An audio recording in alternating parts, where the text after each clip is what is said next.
Hello everyone and welcome to my new video.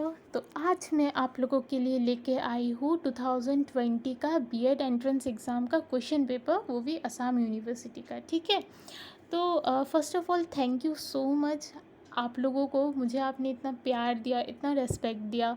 तो ये जो 2022 का क्वेश्चन पेपर है, this is all for you guys only, prepare well. Okay, तो चलिए अभी हम लोग अपना वीडियो शुरू करते हैं। और प्लीज़ अगर आपने अभी तक मेरा चैनल सब्सक्राइब नहीं किया है तो प्लीज़ आप मेरा चैनल सब्सक्राइब कर देना।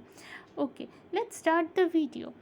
सो question number 1 is a teacher, I think आपको इससे अच्छे से दिखाई नहीं देगा, मैं थोड़ा जूम इन कर लेती हूँ। हाँ हाँ, तो A teacher who is not able to draw the attention of his students should।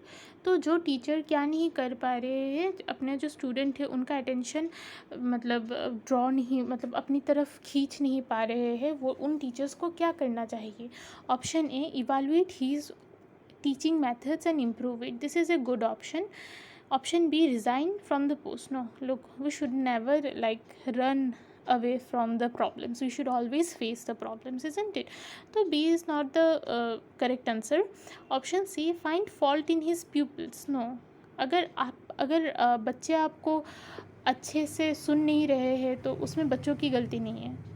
You should change your methods. Okay, next option D is start dictating. देखो, डिक्टेट अगर करना शुरू कर दोगे ना कि जो भी पढ़ा रहे हो वो बस बोलते ही जा रहे हो, बोलते ही जा रहे हो, तो बच्चों को अच्छा लगेगा? नहीं लगेगा ना।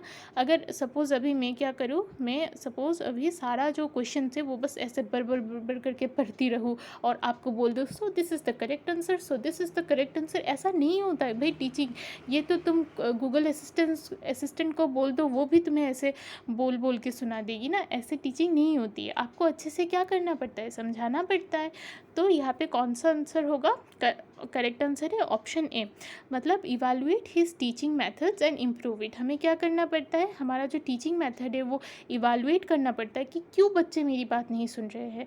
हमें अपना पर्सनैलिटी डेवलप करना पड़ता है ऐसा कि बच्चे हमें सुने। ठीक है, तो यहाँ पे कौन सा होगा correct option? Option A. Okay, now moving to question number 2। The quality of teaching can be assessed by. तो जो क्वालिटी ऑफ टीचिंग है वो हम लोग कैसे क्या कर सकते हैं, असेस कर सकते हैं कैसे? तो कोई ऑप्शन ए है, रिजल्ट इन एनुअल एग्ज़ाम। देखिए, a single sheet of paper can decide our future, isn't it? सुना होगा ना आप लोगों ने। तो वही बात है कि बस एनुअल एग्ज़ाम का जो मार्क्स है वो देख के हम लोग किसी का भी मतलब क्या क्वालिटी था हमारे टीचिंग का वो हम लोग नहीं बोल सकते। Next question is attendance of students. देखिए, अटेंडेंस तो बहुत चीज़ों के लिए होते हैं। लोग अपने क्रश को देखने के लिए भी स्कूल चले जाते हैं, तो अटेंडेंस ऑफ स्टूडेंट्स नहीं होगा। ठीक है, तो ये नहीं होगा। फिर आजकल के बच्चे तो क्या करते हैं, वो लोग रील्स बनाने के लिए स्कूल चले जाते हैं, तो अटेंडेंस ऑफ स्टूडेंट्स नहीं होगा। फिर option C is silence in the class. ये अच्छा ऑप्शन हो सकता है, लेकिन देखो अभी बच्चे तो मतलब टीचर के डर से भी चुपचाप बैठे हो सकते हैं ना। ठीक है, नेक्स्ट ऑप्शन पढ़ते हैं, quality of interactions of students in the class. तो देखो ऑप्शन सी भी गलत होगा, करेक्ट आंसर होगा ऑप्शन डी, कि जो बच्चे हैं आपके क्लास में वो कैसा कन्वर्सेशन कर रहे हैं। अगर अभी आपके बच्चे, आपके जो क्लास के जो बच्चे हैं वो क्या कर रहे हैं, अगर वो आपने जो उसको जो आपने टॉपिक पढ़ाया उसके बारे में अगर वो बात कर रहे हैं, बातचीत कर रहे हैं, उसके बारे में अगर वो लोग डिस्कस कर रहे हैं, ठीक है, इंटरेक्ट कर रहे हैं, तो क्या होगा, इसका मतलब आपने जो समझाया वो हर बच्चे को समझ में आया और उसमें उस बच्चे को इंटरेस्ट भी आया। अभी अगर वो लोग किसी रील के बारे में डिस्कस करेंगे क्लास में, तो वो तो क्वालिटी एजुकेशन नहीं हुआ ना। तो यहाँ पे करेक्ट आंसर क्या होगा, quality of interaction of students in the class. Now coming to the third question. Okay, अगर आपको नहीं दिख रहा हो तो प्लीज़ आपको यहाँ पे कहीं पे वो सेटिंग्स मिल जाएगा, उसमें जाके जो पिक्चर क्वालिटी है वो अपग्रेड करा लो। ठीक है, तो question number 3 is effective teaching means all of the following except. मतलब इफ़ेक्टिव टीचिंग यहाँ में से सब है एक्सेप्ट। तो option A, teacher finds fault in the students. पता नहीं यार कौन से टीचर है जिनको फॉल्ट इन स्टूडेंट्स दिख जाता है, लोगों को तो बस फॉल्ट इन स्टार्स ही दिखता है। ठीक है, चलो just for joke. Okay okay, now option B is a teacher teachers with enthusiasm. ये तो इफ़ेक्टिव टीचिंग का ही पार्ट है ना, कि टीचर बहुत ही ज़्यादा एंथुजियाज्म से पढ़ाएगा, वो बहुत ही ज़्यादा खुश मिजाज से पढ़ाएगा। फिर option C is a teacher puts the emphasis more on teaching than on class control. ये भी सही है कि जो टीचर है ना वो मतलब क्लास कंट्रोल में उतना ज़्यादा फोकस नहीं करेगा, कहाँ पे करेगा, अपनी टीचिंग पे। फिर option D is a teacher is interested in making the subject matter understood rather than completing the course. ये भी सही है, ऐसा नहीं है कि बस टीचर को अपना कोर्स कंप्लीट कराना है। आजकल के बहुत सारे स्कूल्स है, ठीक है, बहुत बड़े बड़े नाम वाले, अच्छे लंबे लंबे फीस वाले, लेकिन उनमें क्या होता है पता है, उनमें बस क्या कंप्लीट कराया जाता है, ये कोर्स कंप्लीट कराया जाता है, कुछ घंटा समझाया नहीं जाता है बच्चों को। तो यहाँ पे करेक्ट यहाँ पे मतलब ये वाला ऑप्शन तो अच्छा ऑप्शन है ना। तो ये तीन क्या है, बी सी और डी क्या है, इफ़ेक्टिव मीन्स ऑफ टीचिंग। और ये जो टीचर्स फॉल्ट निकालते हैं अपने स्टूडेंट्स में, ये क्या है, ये इफ़ेक्टिव टीचिंग के का मीन्स नहीं है। तो यहाँ पे कौन सा होगा करेक्ट आंसर, यहाँ पे करेक्ट आंसर होगा, यहाँ पे करेक्ट आंसर होगा ऑप्शन ए। ठीक है, so except a teacher finds fault in the students. Now moving to question number 4। आप लोग कमेंट कीजिएगा अगर आपको मेरा वीडियो अच्छा लगा हो, ठीक है। Okay, so question number 4 is which of the following is not a characteristic of good achievement test. तो गुड अचीवमेंट टेस्ट का कैरेक्टरिस्टिक कौन सा नहीं है, reliability, objectivity, ambiguity, validity. The correct answer will be ambiguity. Now moving to next question, question number 5.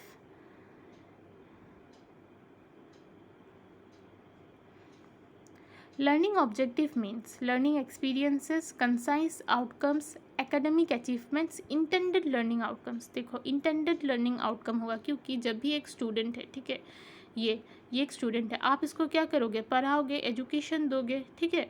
अब आप जो अगर आप इसको इंग्लिश का एजुकेशन देते हो या फिर साइंस का एजुकेशन अगर आप इसको देते हो इस बच्चे को, तो क्या होगा, इसका आउटकम क्या होगा, ये साइंस और इंग्लिश का आउटकम ही देगा, है ना। ये अभी हिंदी तो नहीं बोलने लगेगा। तो ये जो लर्निंग ऑब्जेक्टिव है कि मुझे अपने बच्चे को साइंस और इंग्लिश सिखाना है, ये क्या है, इंटेंडेड है, अपने मर्जी से हमने ये चूज़ किया है, ठीक है। तो ये इसका आंसर होगा 5 का D, intended learning outcomes. Now moving to next question.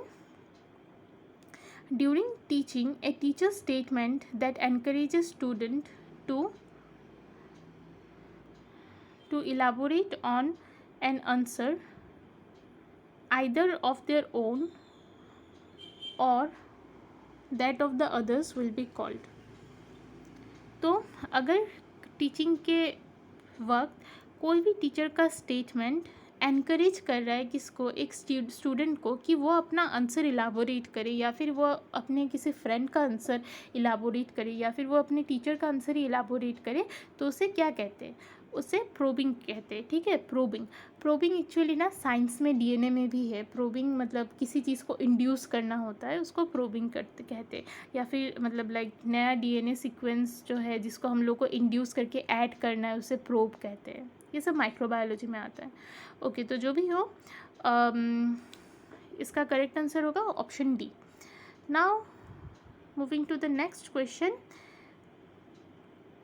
A good teacher, option A, covers the whole syllabus in class.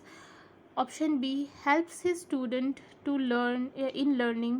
Option C is a friend and facilitator. Option D is a strict discipliner. देखिए यहाँ पे जो जितने सारे options हैं ना, ये सारे क्या है, गुड ऑप्शन है, गुड ऑप्शन है, ठीक है।